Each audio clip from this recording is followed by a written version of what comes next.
تو زور لگ گیا کس پر؟ کھانوں پر. دوسرا زور لگا ہوا ہے کپڑوں پر. دے جوڑے پہ جوڑے، دے جوڑے پہ جوڑے. 10 جوڑے رکھے ہوئے گھروں میں، 15 جوڑے رکھے ہوئے. عجیب بات ہے. اور کیا لینے جا رہے ہیں؟ سوٹ لینے جا رہے ہیں. یہ مستورات ہے نا. ان کو ایک پریشانی پتہ کیا ہوتی ہے؟ کہ الماری میں جگہ نہیں ہے. اور دوسری پریشانی ہوتی ہے کہ سوٹ لینے جانا ہے. اور تیسری پریشانی ہوتی ہے کہ اتنے سوٹ ہے، پہننا کون سا ہے.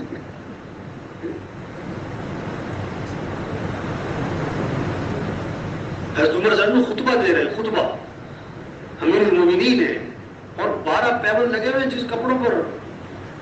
ہاں، حضرت عائشہ زلانہ نے، حضرت عروہ ان کے بھانجے فرماتے کہ 70,000 درہم تقسیم کیے ایک مجلس میں. یعنی کہ پیسے نہیں تھے، 70,000 درہم تقسیم کیے لوگوں میں. اور حضرت عروہ فرماتے کہ خالہ کے کپڑوں پر پیبند لگے ہوئے تھے. اپنے کپڑوں پر کیا لگے ہوئے؟ پیبند. ہاں، اور 70,000 درہم تقسیم کر. زور لگ رہا کپڑوں پر. آپ صلی اللہ علیہ وسلم کو سب سے زیادہ محبت تھی کس سے؟ حضرت عائشہ زلانہ سے. کسی نے پوچھا آپ کو زیادہ محبت کس سے ہے؟ فرمایا عائشہ سے. انہوں نے کہا نہیں، مردوں میں سے کس سے ہے؟ آپ نے کہ عائشہ کے باپ سے. حضرت ابوبکر زلانہ. آپ کا انتقال ہوا حضرت عائشہ زلانہ کی گود میں ہوا. آخری چیز جو منہ میں گئی حضرت عائشہ زلانہ کا لعاب تھا، مسواک چبا کے دی تھی. فرمایا کہ آپ نے عائشہ سے فرمایا کہ عائشہ اگر تمہیں آخرت میں میرے ساتھ رہنا ہے، آخرت میں، تو 3 باتوں کا اہتمام کرنا. عائشہ اگر آخرت میں میرے ساتھ رہنا ہے تو 3 باتوں کا اہتمام کرنا. پہلی بات فرمائی کہ عائشہ کپڑوں کو اس وقت تک پرانا سمجھ کے نہ چھوڑ دینا جب تک کہ ان پر پیبند نہ لگ جائے. جب تک کہ ان پر کیا نہ لگ جائے؟ پیبند نہ لگ جائے. آئی بہت بڑا مسئلہ سوٹ اور کپڑے. دوسری بات فرمائی کہ عائشہ مالداروں کے پاس بیٹھنے سے اپنے آپ کو بچانا. آدمی جب مالداروں کے پاس بیٹھتا ہے نا، اس کے اندر مال کی ہرس پیدا ہوتی ہے، طمع پیدا ہوتی ہے، لالچ پیدا ہوتی ہے، مال کی دوڑ میں لگتا ہے، نعمتوں کی ناشکری کرتا ہے. تیسری بات فرمائی کہ عائشہ دنیا سے اتنا توشہ لینا جو مسافر کے لیے کافی ہوتا ہے. جسے مسافر ہوتا ہے نا، تھوڑا سا سامان لے کے جاتا ہے. اب آپ چلے میں ہیں، 3 چلے میں ہیں، سامان کیا ہے؟ 2-3 سوٹ لائیں، ایک چھوٹا سا بیگ ہے، بستر ہے. سفر ہے بھائی، سفر ہے بھائی. یہ دنیا سفر ہے، مسافروں کی طرح گزارا. دل نہ لگانا، یہ بھی بنا لو، یہ بھی بنا لو، یہ بھی کر لو، وہ بھی لے لو، یہ بھی بنا لو. تو زور لگ رہا ہے غلط کھانوں پر، کپڑوں پر. تیسرا زور لگ رہا ہے کس پر؟ مکان بنانے پر. بڑے سے بڑا، عمدہ سے عمدہ، زوردار، عمدہ سے عمدہ، پھر چوز ٹائل اور پتھر اور شیشہ اور لکڑی. اور آپ صلی اللہ علیہ وسلم کے زمانے میں ایک صحابی نے اونچا مکان بنا لیا، اونچا. آپ نے دیکھا، پوچھا یہ کس کا ہے؟ کہ فلاں کا ہے. اچھا، آپ خاموش رہے. کچھ عرصے بعد وہ صاحب خانہ آپ کی خدمت میں حاضر ہوئے، آپ کو سلام کیا. آپ نے سلام کا جواب نہیں دیا. اعرض عنہ، اعراض کروایا. پھر سلام کیا، اعراض. صحابہ سے پوچھا حضور میرے سلام کا جواب نہیں دے رہے. انہوں نے ساری بات سنائی تو واپس گئے، اپنے گھر کو گرا دیا. فہدمها حتی سواها بالارض، زمین کے برابر کر دیا. آپ کا کسی موقع پر دوبارہ گزر ہوا، فرمایا کہ ما فعلت القبہ، وہ قبہ نما مکان تھا اونچا سا، وہ کدھر گیا؟ صحابہ نے سارا قصہ سنایا. آپ نے فرمایا کل بناء وبال على صاحبه الا مالا. ہر تعمیر کرنے والے پر وبال کا باعث بنے گی سوائے اس تعمیر کے جو ضرورت کی ہو، سوائے اس تعمیر کے جو ضرورت کی. اور ایک حدیث میں فرمایا اذا لم يبارك في مال العبد يجعله في الماء والطين. جب آدمی کے مال میں برکت نہیں رہا کرتی تو مٹی گارے پر یعنی تعمیرات پر لگا کرتا ہے. تبلیغ میں کیا کہہ رہے ہیں بھائی؟ صلاحیت، استعداد، یہ قوت صحیح جگہ لگانی ہے. یہ کھانوں پر نہیں لگنی، کپڑوں پر نہ لگائیں، مکانوں پر نہیں لگائیں.